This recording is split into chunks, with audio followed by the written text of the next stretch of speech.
from last night. Senator Marco Rubio joins us live right now. What went wrong? Well, actually, I would pay them to keep running that clip because that's what I believe passionately. It's one of the reasons why I'm not running for re-election to the Senate and I'm running for president. This notion and this idea that somehow, oh, this is an accident. Obamacare was not an accident. Dodd-Frank was not an accident. The deal with Iran was not an accident. But you're getting pounded for repeating that speech. Well, look, we raised more money last night in the first hour of that debate than any other debate. As far as that message, I hope they keep running it, and I'm going to keep saying it because it's true. Barack Obama, yes, has he hired incompetent people to implement laws and run agencies? Absolutely. But when it comes to what he's trying to do to America, it's part of a plan. But even he has said he wanted to change the country. He's doing it in a way that is robbing us of everything that makes us special. I'm going to keep saying that because that not only is it the truth, it is at the core of our campaign. But even after Chris Christie called you out for what he called canned speeches, 25-second canned speeches, you repeated again. He says, there you go. Again, that was not a good moment for you, was it? It's what I believe, and it's what I'm going to continue to say because it happens to be one of the main reasons why I am running. This is the great the history of mankind because of a certain set of principles. Barack Obama wants us to abandon those principles. I think he has spent 7 years putting in place policies that rip them from us, undermining the Constitution, undermining free enterprise, undermining our standing in the world, weakening America, apologizing for us on the global stage. The reason why I'm running is if we elect someone like that for the next 4 years, I think it may be too late for America to turn around. Lindsey Graham, supporting Jeb Bush now, said the case for Marco Rubio is ready to be commander-in-chief took a hit tonight. Well, Lindsey Graham supporting Jeb Bush. I don't expect that he's going to say positive things about me. Here's the truth. Of everybody on that stage, no one on that stage last night has more experience or a better understanding of the national security issues before this country than I do. And that is the most important thing the president does. The president doesn't run the economy, but the president does have to be commander-in-chief. No one Even though you've never been in an executive position. No one on that stage has a better understanding or has shown better judgment on foreign policy than I have, period. And I think I demonstrated that last night. I've demonstrated that throughout the campaign.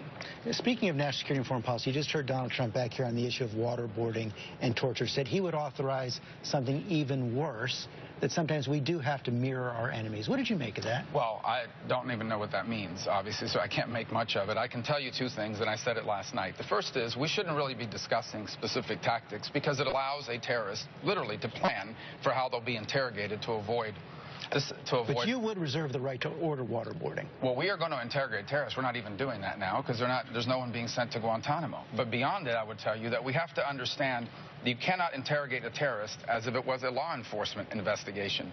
A law enforcement investigation is about collecting evidence for prosecution. A terrorism interrogation is about finding out information to prevent something from happening, to prevent an attack, or to target others who are involved in actively plotting. So you'll have to use different tactics. We're not going to discuss those tactics. Let me suffice. We are going to comply with whatever a civilized nation would do, but you have to treat terrorists differently than you do a street criminal.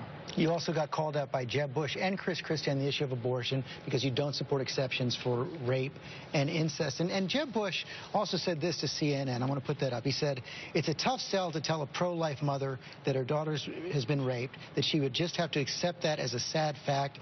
This is not an easy decision, but Marco will have to explain that position. What would you say to Well, a couple of things. Number one, abortion to me is not a political issue. It's a human rights issue. And so if Jeb wants to make it a political issue, that's his right. For me, it's not. Number two, I have supported laws that have exceptions. The 20-week abortion ban, if it's But passed. That's not what you believe. Well, first of all, I do require an exception for life of the mother because I'm pro-life. Number two, as I've said, if they pass a law in Congress that has exceptions, I'll sign it because I want to save lives. The broader point I've made, however, is I believe all human life is worthy of the protection of our laws. That's what I deeply and personally believe. And I'm not going to change my position on something that is so deep in me in order to win an election. So what do you say to that mom, the look her in the eye? It's what a do you terrible tell her? situation. I mean, a crisis pregnancy, especially as a result of something as horrifying as that, I'm not telling you it's easy. I'm not here saying it's an easy choice. It is a horrifying thing, what you've just described. It's heartbreaking. It is unimaginable, quite frankly. I get it. I really do, and that's why this issue is so difficult. But I believe a human being, an unborn child, has a right to live, irrespective of the circumstances by which they were conceived. And I know that that's majority of Americans don't agree with me on that, and that's why any law that limits abortions that passes will almost certainly have exceptions, and I'll sign it with exceptions. But I personally believe that all human life is worthy of the protection of our laws. Immigration, the most talked about issue online last night. You're getting hit for being for the Gang of Eight bill, part of the Gang of Eight on immigration, also for running away from it. So bottom line, was it a mistake to forge the... Look, I went to Washington to try to solve problems. Immigration is a huge problem in Florida. And I saw an opportunity to do the best we could in a Senate controlled by liberals like Harry Reid in the hopes that the House would take it up and make it even better. Happened in the Senate, did not happen in the House. Here's the bottom line. That's not the way we're going to do it when I'm president. We have a majority of Republicans in the House and Senate, and I'm president. We're going to do it differently. We're going to do it the way I want to do it. But if that's the best you could do, you would sign it? Well, I don't think that's the right. I don't think that law, the way it was constructed, could have ever passed, because most certainly I think when you look at the House and the broader population in America, people don't want to move on immigration until you can prove to them that illegal immigration is under control. And that's the point I've been making now for 3 years. We are not going to be able to do this comprehensively. As president, we will not. As president, the first thing we're going to do is secure our border. And until the border is secure, nothing else is going to happen on immigration. And anyone who believes otherwise is either delusional or is not being honest. But no regrets about being for the Gang of Eight, being part of the Gang of Eight. I went up there to try to solve problems. It would have been easier to sit back and just give speeches and criticize what other people did. I went up there to try to solve problems. Immigration is a big problem. And it's harder today and worse today than it was 3 years ago. Your opponents had no trouble last night saying you're not ready to be commander-in-chief. Straight question, do you think Donald Trump is ready to be commander-in-chief? Well, I think in order for Donald to pass that threshold, eventually, at some point, he's going to have to show some in-depth knowledge of the foreign policy issues before us. Up to now, he has not done that. And, you know, he's not ready right now. Well, he's new to politics, and so I think he still has time to learn about these things, but he's running out of time. Last night alone, we just had a brief question about North Korea. This is a huge threat. The leader of North Korea is a lunatic. But he possesses long-range missiles that are probably already capable of reaching the United States, most certainly capable of reaching Guam and Hawaii, and not to mention our allies like Japan and South Korea. And this isn't an emergent issue, but it's a very dangerous one. He better have an in-depth understanding, because on your first day in office, you cannot predict what issue will confront you. I know this, of all those people on that stage last night still running for president, none of them has more experience or a better understanding or has proven better judgment on these issues than I have. And right now, Donald Trump does not have that readiness? Well, I don't think Donald Trump has answered questions about foreign policy in depth to this point. He didn't know what the nuclear triad was when he was asked a few weeks ago in one of our other debates.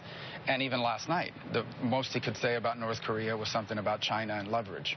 So I think that ultimately, I'm not here to pick on other Republicans. I'll let, at the end of the day, the voters make that decision. But I can tell you, if you want to be commander-in-chief, whether it's Donald or everybody else running, you better show that you understand these issues in depth and that you have some good judgment on them. People writing about your strategy say you have a 3-2-1 strategy. Third in Iowa, second in New Hampshire, first in South Carolina. Still on track for a second place here? Well, you've never heard anybody in my campaign say anything about that. We wanted to get as many votes as we can and as many delegates as we can. So last week in Iowa, came in third, but we had as many delegates as the second place finisher and one less delegate than the first place finisher. This is going to matter in a race like this potentially.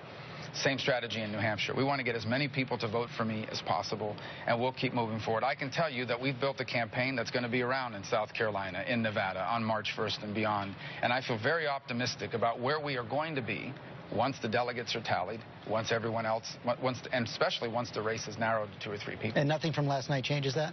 Absolutely not. Well, other than the fact that we raised more money in the first hour of that debate than we did in any other debate. Senator Rubio, thanks for joining us this morning. Thank you.